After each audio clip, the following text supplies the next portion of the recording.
منظرنامے سے آپ کو بتائیں، چین میں دنیا کا سب سے بڑا سماجی تحفظ کا نظام فعال ہے۔ ملک میں مجموعی طور پر 1 ارب 30 کروڑ سے زائد افراد کے پاس اس وقت سوشل سیکیورٹی کارڈ دستیاب ہیں، جو کل آبادی کا 98.3% بنتا ہے۔ مزید تفصیلات بیجنگ سے شاہد افراز خان کی اس رپورٹ میں۔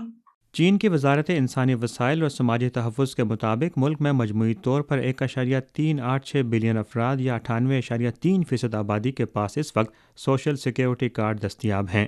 یہ ملک کے سوشل سیکیورٹی نیٹ ورک کو وسعت دینے اور اپنے رہائشیوں کے فلاح و بہبود کو بہتر بنانے کی کوششوں کا نتیجہ ہے۔ وزارت کے مطابق سوشل سیکیورٹی کارڈ ہولڈرز میں سے 1.034 ارب افراد کے پاس ڈیجیٹل کارڈ ہے، جو ملک کی 70% سے زائد آبادی کی نمائندگی کرتے ہیں۔ کارڈ ہولڈرز کے لیے یہ سہولت ایک شناختی کارڈ کی طرح کام کرتی ہے تاکہ وہ روزگار کے حصول میں پالیسی سپورٹ اور متعلقہ خدمات سے لطف اندوز ہو سکیں۔ لوگ روزگار کی رجسٹریشن اور پیشہ ورانہ تربیت کے خدمات حاصل کرنے کے لیے بھی کارڈ کا استعمال کر سکتے ہیں۔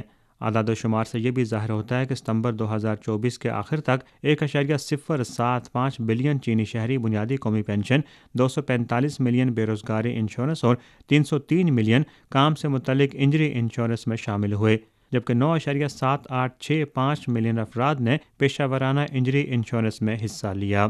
چین میں دنیا کا سب سے بڑا سماجی تحفظ کا نظام اس بات کی عکاسی کرتا ہے کہ ملک میں عوام کو ہمیشہ مرکزی اہمیت حاصل رہی ہے اور حاصل رہے گی۔ Shahid Afraz Khan, A1 TV, Beijing. اور اسلامی سربراہان نے اسرائیل کو ہتھیاروں کی برآمدات پر فوری پابندی لگانے کا مطالبہ کر دیا۔ ریاض اجلاس کے جاری اعلامیہ میں اسرائیل کو اپنی جارحانہ پالیسیوں کو روکنے کے لیے مجبور کرنے کا مطالبہ بھی کیا گیا۔ اقوام متحدہ کی سرگرمیوں میں اسرائیل کی شرکت کو روکنے کے ساتھ ساتھ ریاست فلسطین کو تسلیم کرنے کے لیے بین الاقوامی حمایت کو متحرک کرنے پر بھی زور دیا گیا۔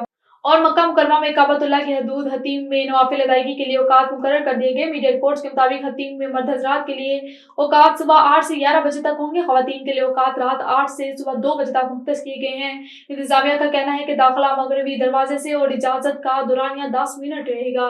حتیم میں نفل ادائیگی اوقات کا مقصد رش کنٹرول کرنا ہے۔ خیال رہے کہ ہجرہ اسماعیل یا حتیم بیت اللہ کا ایک حصہ ہے۔ کئی احادیث سے اس بات کی تصدیق ہوتی ہے کہ اس کے احاطے کے اندر نماز پڑھنا فضیلت میں خانہ کعبہ کے اندر نماز پڑھنے جیسا ہے۔